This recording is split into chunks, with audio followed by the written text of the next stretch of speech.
No episódio de ontem, Mary Casson começou a sua mensagem com uma pergunta instigante. Quem aqui estragou algo pensando saber o que fazia porque se recusou a ler ou a seguir as instruções? Talvez muitas de nós tenhamos suspirado ou revirado os olhos ao ver alguém passando horas tentando montar algo, simplesmente porque se recusam a consultar um manual de instruções.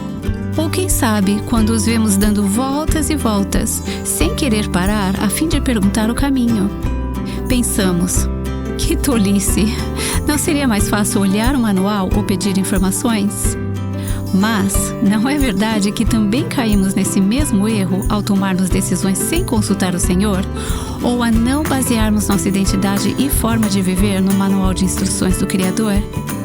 Hoje continuaremos ouvindo a mensagem intitulada A Gênese do Gênero, compartilhada por Mary Casson na conferência True Woman, ou em português Mulher Verdadeira, de 2010. Ao longo dessas 2 últimas semanas de maio e início de junho, estaremos divulgando 8 mensagens originalmente transmitidas nas conferências Mulher Verdadeira de 2008 e 2010. Essas mesmas mensagens têm sido assistidas por mulheres ao longo de muitos anos, como parte do estudo do livro Mulher Verdadeira Design Divino, escrito por Nancy DeMoss Wogemuth e Mary Casson. Até esta semana, elas estavam disponíveis apenas com legendas, mas agora temos o prazer de trazê-las dubladas, para que mulheres de todo o mundo falantes da língua portuguesa possam desfrutar dessas preciosas verdades em sua língua materna.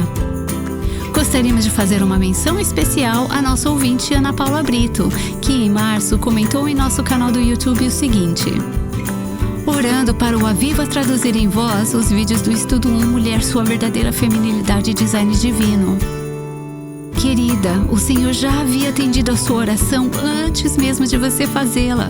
E tenho certeza de que esses recursos dublados são resposta às orações de muitas outras mulheres. Louvado seja Deus! Lembramos a todas que essas mensagens também estarão disponíveis em formato de vídeo em nosso site e no nosso canal do YouTube. Você pode encontrar o link para esses recursos na transcrição deste episódio em nosso site www.avivanossoscorações.com. Agora fique com Mary Casson em língua portuguesa, enquanto ela nos leva às Escrituras para nos revelar o belo design de Deus para nós, homens e mulheres. Maravilhe-se com a obra daquele que faz todas as coisas bem. Ponto 5. O homem recebe instrução espiritual. Deus ordenou ao homem: de toda a árvore do jardim comerá, mas da do conhecimento do bem e do mal não comerás, pois no dia que comer, morrerás. Gênesis 2, 16 e 17. E antes da mulher aparecer na cena, Deus explicou as regras do jardim para o homem. E cabia a ele transmitir essa instrução à sua mulher. Não quer dizer que o homem interagia com Deus em favor dela. Não. Ela se relacionava com o Senhor, mas tudo indica que, como líder de sua recente família, ele tinha a responsabilidade de aprender e entender os caminhos do Senhor. Era para que ele fizesse seu trabalho e, para isso, tinha que conhecer as ordens de Deus. Ponto 6. O homem aprendeu a exercer autoridade. Havendo, pois, Deus formado os animais do campo e as aves dos céus, trouxe-os ao homem para ver como ele os chamaria. O nome que o homem desse a eles seria o nome deles. Imagine como deve ter sido, como aconteceu, Deus trazendo os animais para o homem dar nome. Eu sorrio toda vez que eu penso nessa cena. Aquele interessante com aquele dentão e pele enrugada e essas bochechas, do que eu vou chamá-lo? Hipopótamo, certo? E eu acho que, além do objetivo de fazer o homem querer uma companheira, isso era um tipo de treinamento. Dar nome a alguém é exercer autoridade sobre ele. Percebe? Deus queria que o seu primeiro homem aprendesse autoridade de uma maneira divina e ele ensinou como fazer isso. Seu primogênito tinha a responsabilidade de governar e Deus queria que ele governasse bem. Por isso o Senhor supervisionou esse processo. Ele queria que o homem exercitasse a sua autoridade com gentileza, sabedoria, bondade e cuidado. Gênesis 1 indica claramente que o domínio sobre a terra foi dado às mulheres, assim como aos homens. Deus deu domínio a ambos. Deus ter excluído a mulher do processo de dar nomes não significa que ela não tem autoridade para governar, mas significa que o Senhor não vê a nossa responsabilidade de governar como intercambiável com a do primogênito. Aqui nós temos a estrutura. O homem, criado antes, não tinha família. Ele era o chefe da casa, mas só os seus pés pisavam naquele jardim. Deus lhe deu um trabalho, mas ele não tinha a quem prover. Ele sabia que a sua missão era proteger, mas não havia a quem cuidar. Ele tinha várias reflexões, coisas ditas por Deus, mas não tinha com quem conversar. Estava explodindo a capacidade com o desejo de amar e servir. Mas com o passar do dia, dando nome a cada animal, ficou penosamente óbvio para ele que não havia criatura à altura ou perto da capacidade de receber o que ele desejava dar. Não havia onde Adão colocar a sua masculinidade. Não havia um lugar. Deus sabia. Essa era a única coisa na criação que não era boa. Mesmo assim, era necessário e era parte do treinamento, parte da preparação.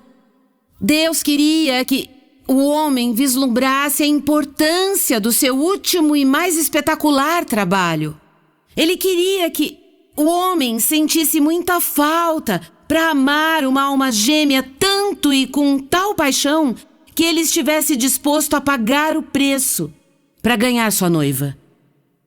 Deus sabia que teria que ferir seu primogênito para criar a mulher. Envolvia sangue. Ter uma noiva custaria ao homem muito. Quando o homem deu nome ao último animal e olhou para o seu Criador, Deus sabia que era a hora. Hora de criar. Aquela que cativaria o coração do homem tanto quanto a visão da noiva celestial o havia cativado. Durma, disse Deus. E o homem apagou sobre aquele tapete de musgo macio. E o Senhor estendeu sua mão e perfurou o lado do seu primogênito para extrair uma massa sangrenta de osso e carne. Imagino o nó formado na garganta, ao ver o futuro ao qual a imagem apontou.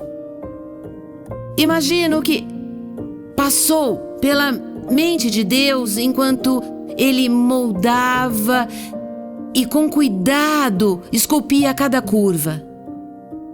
Foi sua última obra de arte, finalizada dotando de emoções.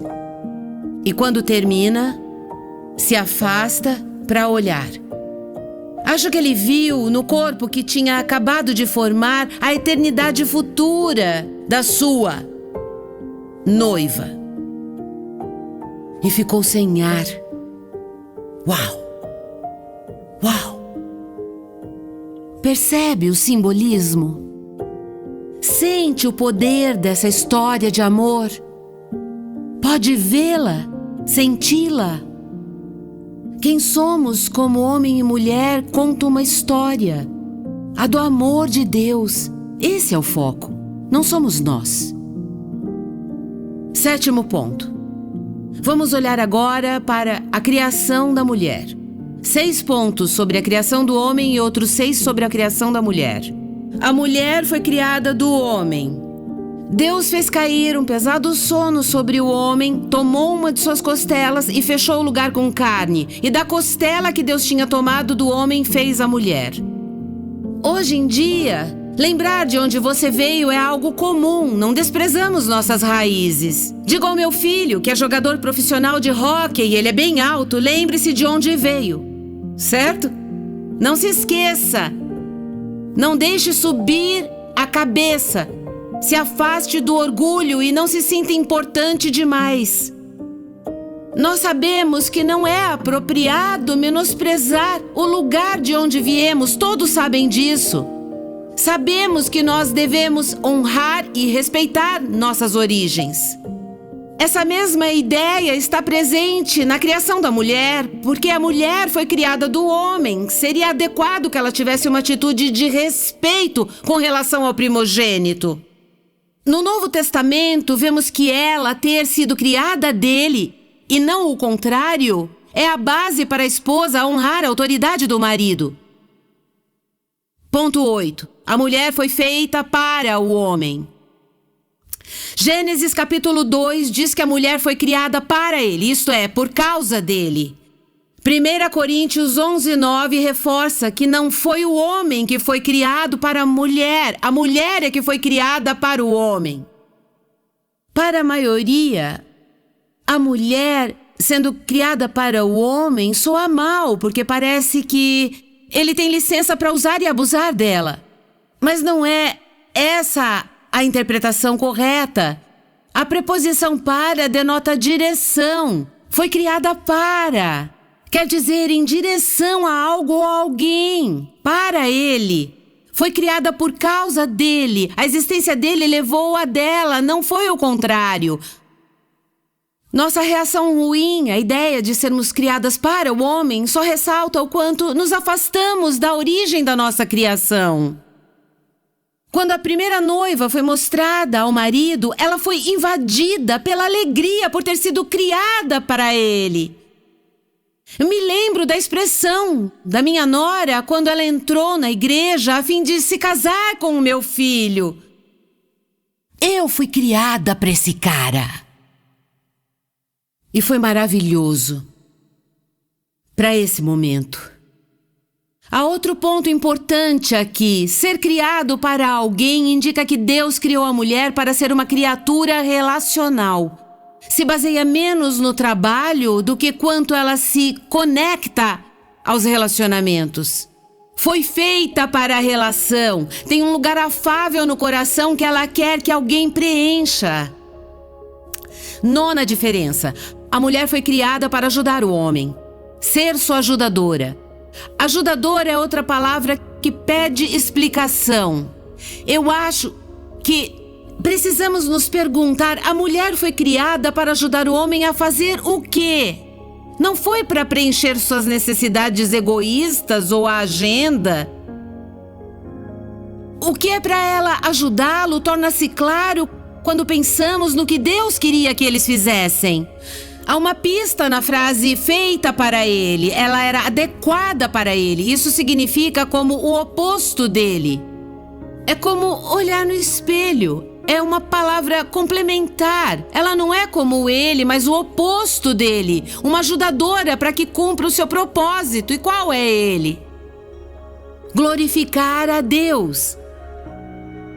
Ela o ajuda a glorificar a Deus de uma forma que não conseguiria sem a mulher ao seu lado. Glorificar a Deus, refletindo Deus, é o que ela ajuda o homem a fazer.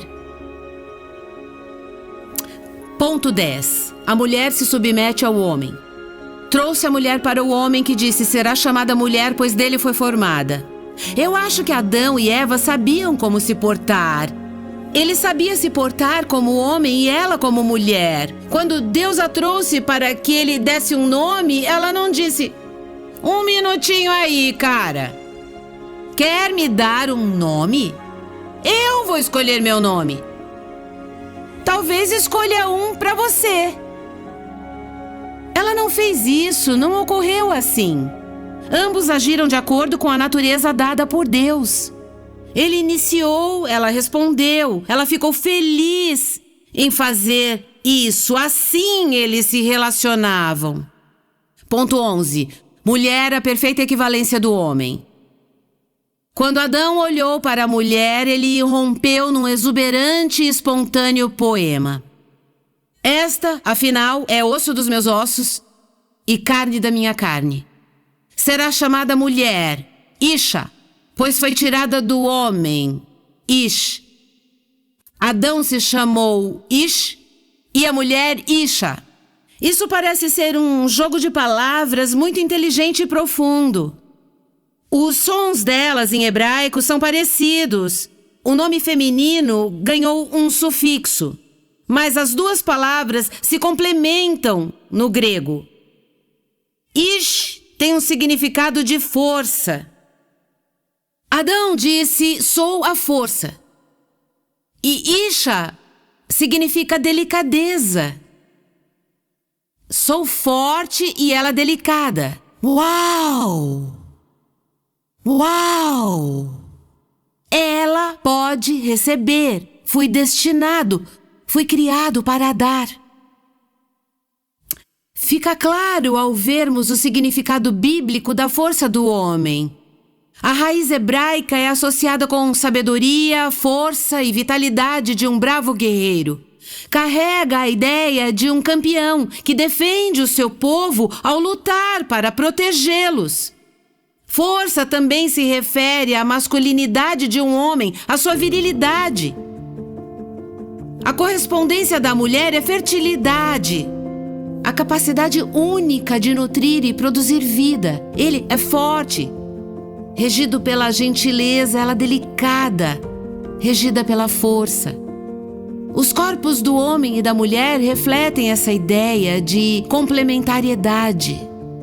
O corpo do homem se move para fora e o da mulher para receber. O padrão vai além da diferença física para abranger a totalidade de quem nós somos. O homem foi criado para ativa e alegremente iniciar e doar. E a mulher para alegre e ativamente reagir e receber e se relacionar. Ela é linda e doce. Um é o perfeito complemento do outro. Embora a cultura retrate um ideal de mulher que é dura e agressiva, física e sexualmente, está longe do que ela foi criada para ser. A Bíblia ensina que nossa delicadeza e também essa habilidade de cuidar, nutrir, se conectar e se abrir são nossa grande força. Ponto 12. A mulher foi criada no jardim. Uma observação significativa é que a mulher, a delicada, vulnerável, foi criada no jardim, num lugar seguro. Foi criada num lugar já sob a autoridade protetora do seu noivo. O homem deixa a proteção de sua casa para se tornar protetor de uma nova casa. Gênesis 2, 24. A mulher não sai. Ela é a beneficiária permanente da proteção das autoridades que Deus pôs em sua vida. Deus queria garantir que a mulher sensível, delicada, obra-prima da criação seria amada, cuidada, mantida segura. A mulher ter sido criada dentro de uma casa insinua que mulheres têm uma responsabilidade única no lar. Um conceito reforçado no Novo Testamento. O seu trabalho de nutrir os seus relacionamentos e manter sua família e sua casa em ordem tem prioridade sobre os outros trabalhos. O projeto de Deus para a humanidade é bem espetacular. Homens devem refletir caráter e força, o amor e sacrifício de Cristo. Mulheres devem refletir o caráter, sensibilidade, graça e beleza da noiva redimida. Os sexos se complementam em termos de que parte da história contam e mostram. Ambos exaltam a glória do Senhor Jesus e a beleza do Evangelho para o louvor de Deus. Resumindo, foi isso que ambos foram criados para fazer. É fascinante pensar como o relacionamento do primeiro casal imaculado vivendo num mundo imaculado, deve ter sido. Não sei se podemos imaginar o amor, a indivisibilidade, intimidade, satisfação e prazer daquele primeiro casamento. É fascinante pensar que o melhor romance do mundo é só uma sombra do romance para o qual ele aponta. E que Deus quer que todos nós sejamos parte de um enredo maior. Se você é jovem ou não, se é solteira, bem casada, mal casada, divorciada, lutando com questões de identidade pessoal, se está confusa sobre feminilidade, se foi magoada por homens, seja qual a situação, Deus a convida a dizer sim para Ele e a experimentar a realidade apontada por esses símbolos. Deus criou o homem, mulher, casamento e sexo para nos dar os símbolos, imagens e linguagem para transmitir a ideia de quem Ele é e do relacionamento que temos com Ele. Se não tivéssemos esses símbolos, nós teríamos dificuldade para entender conceitos como desejo e amor, compromisso, fidelidade, infidelidade, lealdade, ciúme, unidade, intimidade, casamento, pacto, família. Nós teríamos dificuldade de entendermos Deus e o Evangelho. Os símbolos visíveis testemunham o que não se pode ver e é por isso que símbolos são tão importantes. De acordo com o poderoso simbolismo do casamento, gênero, sexo e família, há alguma dúvida de que Satanás tenta destruir essa imagem? Há alguma dúvida de que essas coisas causam ao coração tanta fragilidade, disfunção e dor? É onde mais nos machucamos, ou não é? Essa visão geral da gênese do gênero provavelmente tem levantado muitas dúvidas. E o que fazer? Como aplicá-la? Como eu posso viver o modelo de Deus no mundo caído pelo pecado? O pastor Woody disse ontem, o que fazer quando nossa vida não parece com esse modelo? E nós sofremos. Eu quero enfatizar apenas 3 pensamentos. O primeiro é esse: Deus tem um espetacular plano para as mulheres. A gênese do gênero diz que Ele tem um padrão para que Ele tenha te criado como mulher. E seu padrão e plano para você é muito bonito e é muito bom e bem profundo, significativo e muito precioso ao coração de Deus. Número 2. Deus quer que você diga sim ao seu modelo. Ele quer que você reconheça como você bagunçou sua vida ao pensar que sabia o que fazia e foi teimosa demais para seguir suas instruções. Dizer sim para a feminilidade não significa aceitar uma receita ou lista. Pessoalmente, não estou interessada em fazer promoção de mais um ideal cultural falso do que faz uma mulher ser feliz. Verdadeira mulher diz sim para Deus e para o seu direito de ser Deus.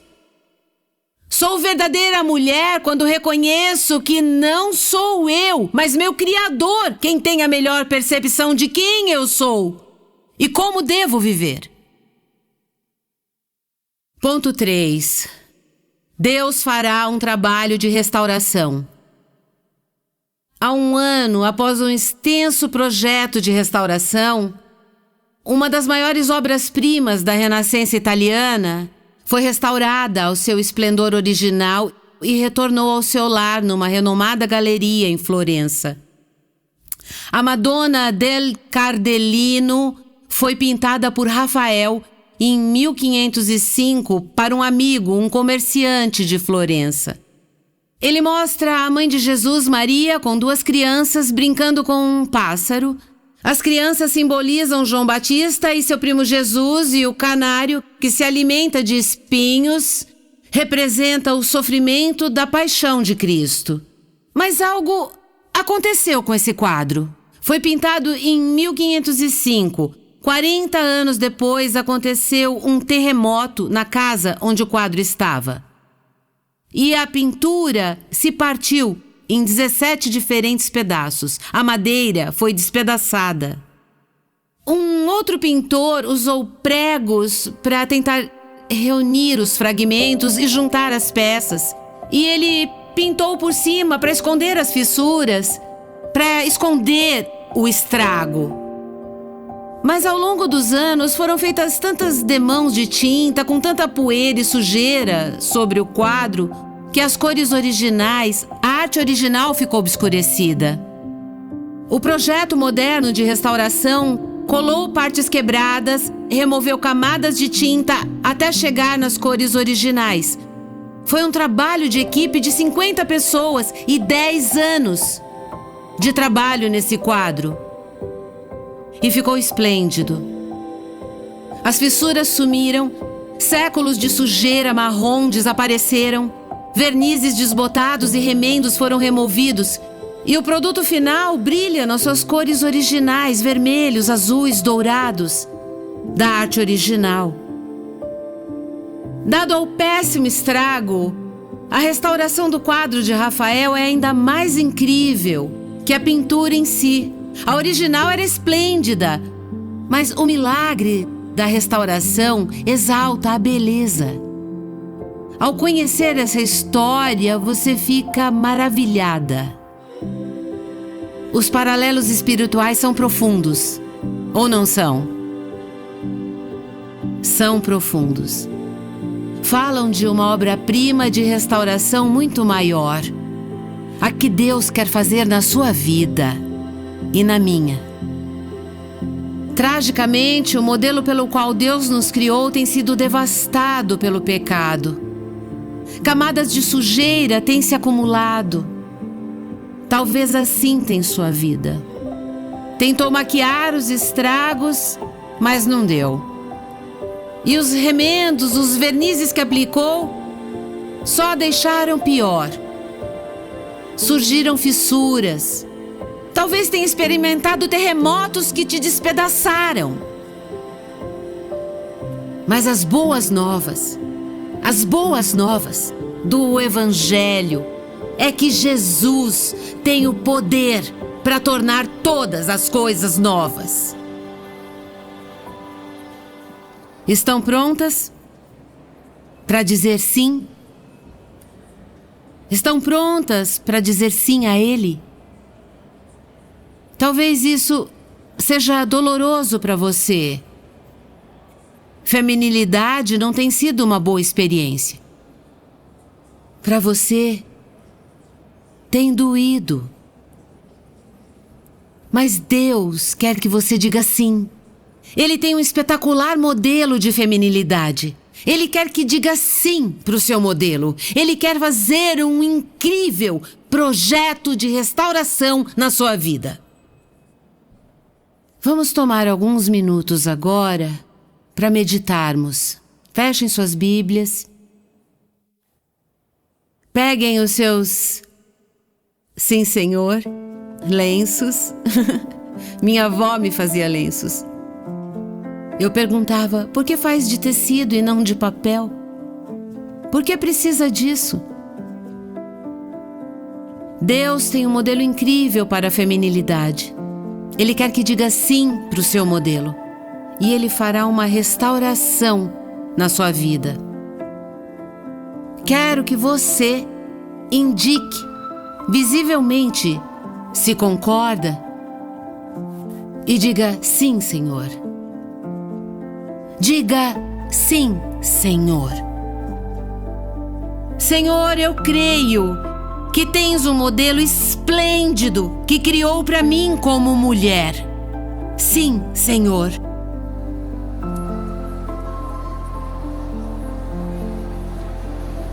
Senhor, eu aceito. Mesmo que doa, que eu me machuque, Mesmo que eu não entenda algumas vezes ou ofereça resistência às vezes, eu direi sim ao seu modelo. Sim, Senhor. Fale isso para Jesus se quiser. Deus, eu estou quebrada, destruída e preciso ser restaurada nas áreas da minha vida em que não reflito sua glória, nem sua história. Eu quero isso. Eu quero, Senhor. Sim, Senhor. Eu quero. Vou repassar isso mais uma vez. E eu digo que eu creio, eu aceito e quero. Eu o quero, Jesus. Respondam em seus corações.